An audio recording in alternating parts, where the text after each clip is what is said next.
Hello everyone, welcome back to my YouTube channel Ghar Sansar. तो आज हम डिस्कस करने वाले हैं कि संकष्टी चतुर्थी यानी गणेश चतुर्थी नवंबर में पड़ने वाली कब है, 30 नवंबर को या फिर 1 दिसंबर को। किस तरीके से आप पूजा कर सकते हैं गणेश जी की, चंद्रोदय का क्या समय रहेगा, क्या क्या विधि से पूजा होगी और इस दिन आप कौन कौन से उपाय कर सकते हैं। तो चलिए फिर शुरू करते हैं। मार्गशीर्ष माह के कृष्ण पक्ष की चतुर्थी तिथि को गणाधिप संकष्टी चतुर्थी मनाई जाती है। कई साधक इस विशेष दिन पर व्रत भी करते हैं। माना जाता है कि इस तिथि पर जो साधक चतुर्थी तिथि का गणेश जी की विधि विधान से पूजा करता है और व्रत करता है, उसके जीवन में आ रहे सभी प्रकार के दुख दर्द दूर होते हैं। ऐसे में आइए जानते हैं गणाधिप संकष्टी चतुर्थी की तिथि और शुभ मुहूर्त। कार्तिक माह की कृष्ण पक्ष की चतुर्थी तिथि 30 नवंबर दोपहर 2:24 से शुरू हो रही है, जो 1 दिसंबर दोपहर 3:31 पर समाप्त होगी। ऐसे में गणाधिप संकष्टी चतुर्थी का व्रत 30 नवंबर को किया जाएगा। इस दिन शाम के समय चंद्रमा को अर्घ्य दिया जाएगा। ऐसे में चंद्रोदय का जो समय रहेगा वो रहेगा शाम को 7:54 पर। हम जानते हैं संकष्टी चतुर्थी की पूजा विधि। संकष्टी चतुर्थी के दिन सुबह जल्दी उठें, स्नान आदि से निवृत्त होने के बाद गणेश जी का ध्यान करते हुए व्रत का संकल्प लें। इस दिन लाल रंग के वस्त्र धारण करना लाभदायक माना जाता है, तो हो सके तो लाल रंग के वस्त्र धारण करें। अब पूजा स्थल की सफाई करने के बाद एक चौकी पर कपड़ा बिछाकर गणेश जी की मूर्ति स्थापित कर लें। ध्यान रहे कि पूजा करते समय आपका मुख उत्तर की ओर होना चाहिए। इसके बाद गणेश जी को पुष्प, गंध और दीप अर्पित करें। ध्यान रहे आप गणेश जी को दूब जरूर अर्पित करें और घी और गुड़ का भोग जरूर लगाएं। भोग के रूप में आप गणेश जी को प्रिय मोदक या तिल के लड्डुओं का भोग भी लगा सकते हैं। संध्या के समय चंद्रमा को अर्घ्य देकर अपना व्रत पूरा करें। इस बार गणेश चतुर्थी पर 3 योगों का निर्माण हो रहा है: सर्वार्थ सिद्धि योग, शुभ योग और भवकरण। संकष्टी चतुर्थी पर सर्वार्थ सिद्धि योग का निर्माण हो रहा है। इस योग का निर्माण दोपहर 3:01 से हो रहा है, जो अगले दिन यानी 1 दिसंबर को प्रातःकाल 6:56 पर समाप्त होगा।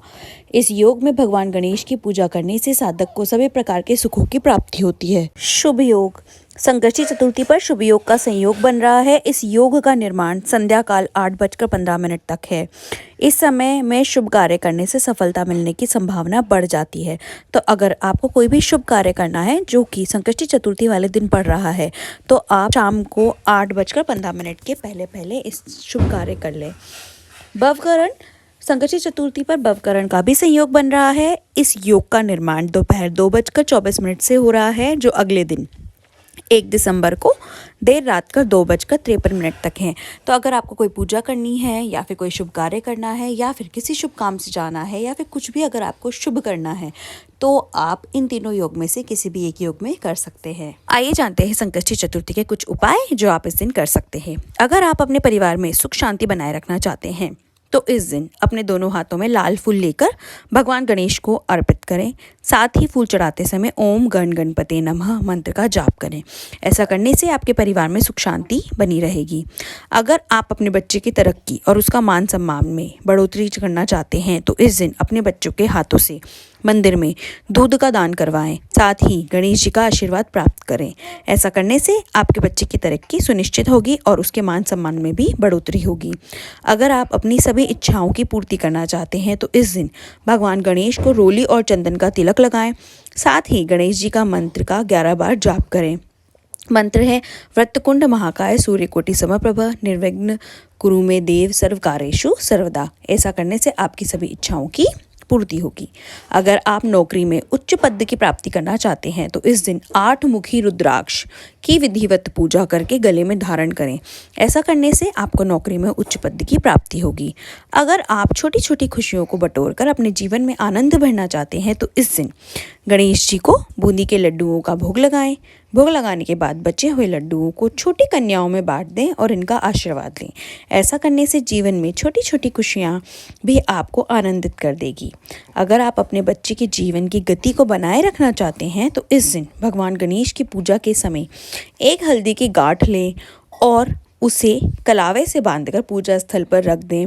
पूजा समाप्त होने के बाद उस हल्दी की गांठ को पानी की सहायता से पीस लें और उससे बच्चे के मस्तिष्क पर तिलक लगाएं। ऐसा करने से आपके बच्चों के जीवन की गति बनी रहेगी। अगर आपके जीवन में किसी तरह की परेशानी चल रही है और आप चाहते हैं कि वह जल्द से जल्द समाप्त हो जाए, तो इस दिन गणेश भगवान की विधिवत पूजा करके उनको लड्डुओं से भोग लगाएं और बाद में लड्डुओं को प्रसाद के रूप में परिवार के सब सदस्यों में बांट दें। ऐसा करने से आपके जीवन से सारी परेशानियां जल्द ही समाप्त हो जाएंगी। अगर आप अपने स्वास्थ्य को बेहतर बनाए रखना चाहते हैं तो इस दिन एक पान का पत्ता लें और उसके मध्य में रोली से स्वास्तिक का चिन्ह बनाएं। अब वह पान का पत्ता भगवान गणेश को अर्पित करें। साथ ही भगवान गणेश का मंत्र 108 बार जप करें। मंत्र है ओम गण गणपते नमः। ऐसा करने से आपका स्वास्थ्य बेहतर बना रहेगा। अगर आपको वीडियो जानकारी अच्छी लगी हो तो वीडियो को लाइक कीजिए और चैनल को सब्सक्राइब कीजिए ऐसी ही मोर वीडियोस के लिए।